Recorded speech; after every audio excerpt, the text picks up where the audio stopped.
Assalamualaikum warahmatullahi wabarakatuh. Saking semangatnya untuk menjalankan ibadah puasa, sahabat Nabi ini malah ketiduran sehingga melewatkan waktu berbuka puasanya. Sampai pada akhirnya ia harus melanjutkan puasanya sampai esok hari dengan perut yang masih kosong. Sahabat Nabi yang budiman, perlu untuk kita tahu, ketika masa-masa awal disyariatkannya ibadah puasa bagi umat Islam, sesudah melaksanakan sholat Isya, para sahabat tidak diperbolehkan untuk makan dan minum. Mereka juga tidak berani melakukan hubungan badan dengan istrinya, hingga pada akhirnya firman Allah Subhanahu wa Ta'ala pun turun. Lantas, bagaimana kronologinya? Mari kita simak video berikut ini.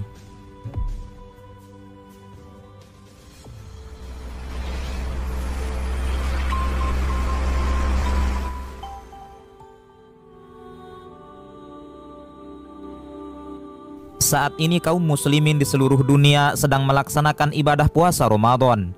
Bulan Ramadan menjadi bulan yang sangat dinantikan oleh umat Islam, karena bulan ini adalah bulan yang penuh keberkahan, bulan di mana pahala seseorang akan dilipat gandakan. Umat Islam yang telah balik dan berakal diwajibkan berpuasa di bulan suci ini.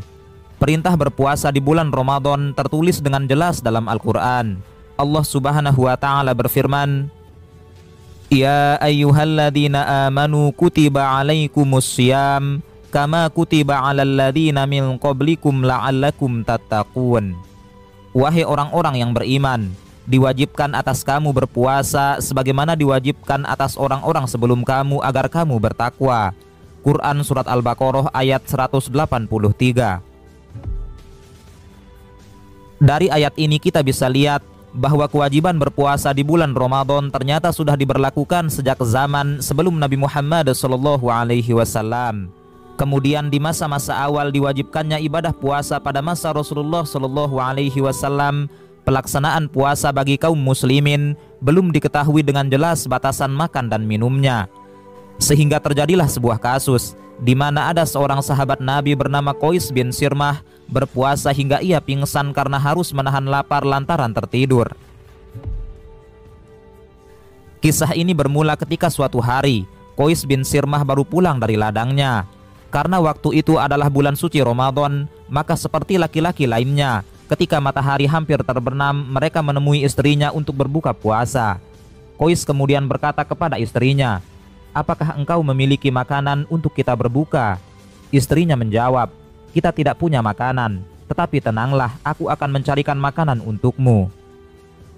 Istri Qais akhirnya pergi mencari makanan untuk suaminya. Tidak lama kemudian, ia kembali dan menemukan suaminya sudah tertidur pulas. Melihat pemandangan tersebut, sang istri merasa iba dan kasihan.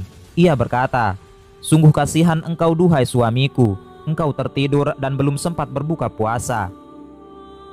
Sang istri kemudian membangunkan suaminya. Ia memintanya untuk makan dan tidak berpuasa dulu esok harinya. Namun Qais tidak mau. Ia tidak mau melanggar perintah Allah Subhanahu wa Ta'ala dan malu kepada Nabi Muhammad SAW jika ia tidak berpuasa. Dan karena Qais sudah tertidur, maka sejak ia bangun ia tidak boleh makan dan minum dan harus melanjutkan puasanya sampai matahari kembali terbenam pada keesokan harinya. Qais tetap berpuasa dan melanjutkan aktivitasnya sebagai seorang petani di ladang.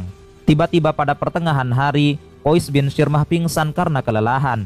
Ditambah lagi karena ia juga belum makan sejak kemarin pagi.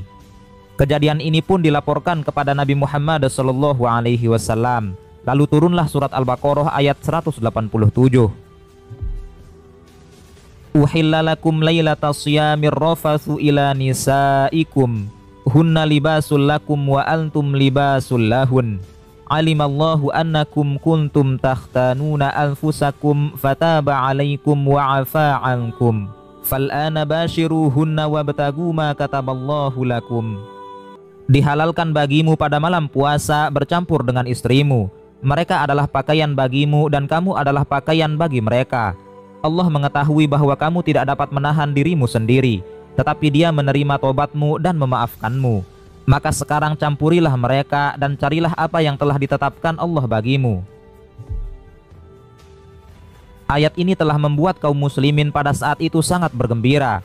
Jika berhubungan suami istri saja diperbolehkan, maka tentu saja makan dan minum juga pasti diperbolehkan.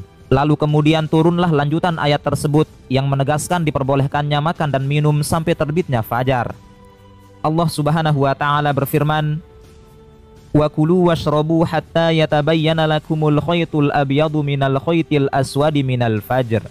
Tsumma atimmus siyama ilal lail wa la tubashiruhunna wa antum aakifuna fil masajid.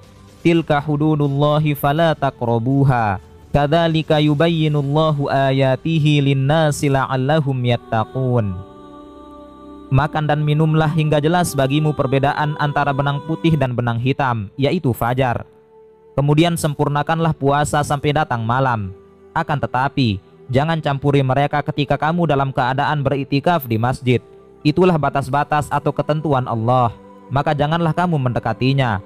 Demikianlah Allah menerangkan ayat-ayatnya kepada manusia agar mereka bertakwa. Quran Surat Al-Baqarah ayat 187. Sahabat Nadi yang budiman, semoga Ramadan kali ini bisa kita jalani dengan khidmat. Kita tambah amal sebanyak mungkin, dan semoga kita termasuk orang-orang yang mendapatkan malam Lailatul Qadar, malam 1000 bulan, dan pada ujungnya bertemu dengan indahnya Hari Raya Idul Fitri. Semoga Allah berkahkan dan panjangkan umur kita untuk bisa bertemu lagi dengan Ramadan selanjutnya. Terima kasih sudah menonton. Sekian, wassalamualaikum warahmatullahi wabarakatuh.